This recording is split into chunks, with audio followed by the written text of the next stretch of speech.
They would say, okay, the provincial government has failed.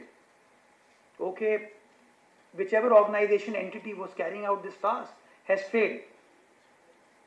Now I'll tell you the reason why we have failed on that. The reason is very simple. When the development work was conceived,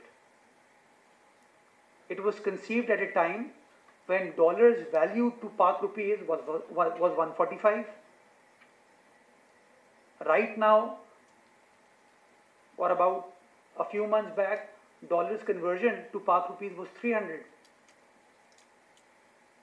So naturally, the contract price, the contract or the rates on which the contractor had made the bid, that was not feasible for him to carry out the task. Nobody would carry out something which will be at a loss. Everyone wants to benefit himself. So, if steel was worth 100 rupees 3 years ago, its current value was 200. If cement was worth 50 rupees, its value was 100. It's very simple, right? So, if it happens in our house, कि electric की बिजली का rate बढ़ गया है, तो we have no option, we make the payment. आटे की प्राइस बढ़ गई है, we go make the payment. सब्जी की प्राइस बढ़ गई, we go make the payment. It's very simple, right? But when it comes to government, if we pay 200 rupees instead of 100, we are caught from here. Politically, we are at a challenge. Why? Because media will question us, the citizens will question us, everyone will question us. We'll be accused of everything. But unfortunately, we can't find a solution. Why? Because if we find a solution, we'll be caught. And that is where I feel the executive decision making has become stifled. I feel that we, as a country, as a province, and when I talk about the city of Karachi, if we are to move forward, we need to strengthen our decision making process. If the organizers of this conference have to take permission from a dozen organizations before convening this conference, I don't think it will take place. If the mayor, before coming to this conference, has to take permission from XYZ people before coming to this conference, or some academic professor who has to come and speak here has to take permission from so many entities, things will not happen. And unfortunately, in our country, in our province, and in our city, things have gotten stifled.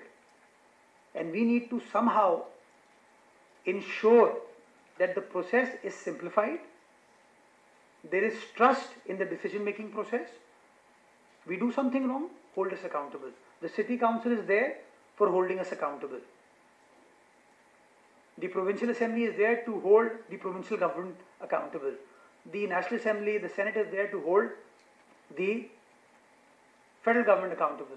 If the Vice Chancellor does something wrong, his Senate syndicate is there to hold him accountable.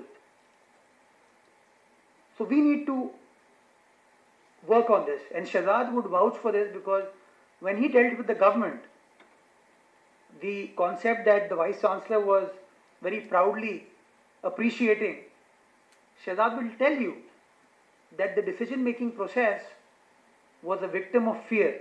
Am I right, Shahid? People were not willing to make a decision which, in my view, was in the best interest of the province,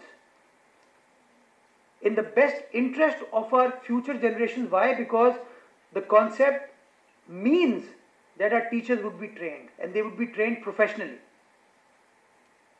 which will benefit that segment of society that does not have the opportunity or the option of studying at private schools or expensive schools. So a localized teacher would get the qualification and then will be able to impart education in a more effective manner to the students. So this is an area where I feel again, and this can be equated for every organization, that the fear has to go away. We need to again deliberate on this.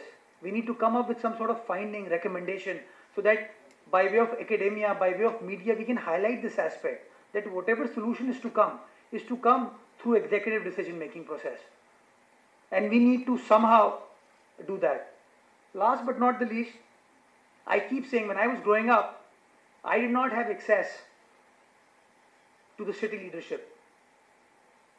And I feel, I was growing up in the 90s, I'm 40 years old. So late 80s, early 90s, we didn't have access to the leadership. And I feel that as a child of late 80s, 90s, I think the gulf between the political leadership and our youth has further broadened. It's widened, which leads to more assumptions, which leads to more doubts. I am trying to focus on more engagement with people. And whenever an opportunity comes for me to visit a university, I relish that opportunity. Why? Because I am able to engage with the younger minds. The younger minds which are so active on social media. Younger minds who are active in creating opinion in the society. So, again, a recommendation that may come out from this conference is that the city council should be more accessible. And Dr. Sahab, I would like to give you this offer that next year, when this conference takes place, organize it in the city council hall. Because right now, if you ask people, they would not even know where city council hall is. And that's the unfortunate apathy that we are living with. So I want this engagement to take place, and let's say, madam, if students of your department, they want to come and have a discourse with the mayor, they want to come see how KMC functions or does not function. What are the reasons for its functioning or lack of functioning? And they want to engage with KMC leadership, I would want that to happen. And this is an offer to every single university college of Karachi that we want the current dispensation of Karachi to work in a very open, fair, transparent manner. We want people to believe that what we are deciding for them is in their best interest, is in the best interest of the city of Karachi. And this meaningful dialogue, this meaningful engagement can probably lead us to a situation where we will be more tolerant in our approach and we will be able to find solutions for the city that we all love so much. So I hope we should be able to come up with solutions which will enable us to serve the city of Karachi, our province and our great country, Pakistan. Zindabad.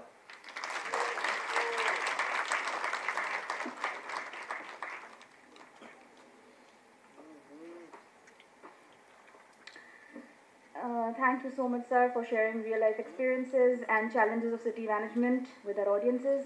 Our very special guest for this evening, Mr. Shahid Roy, whose contribution to music and entertainment is well recognized among all of us. It's my pleasure to introduce him today as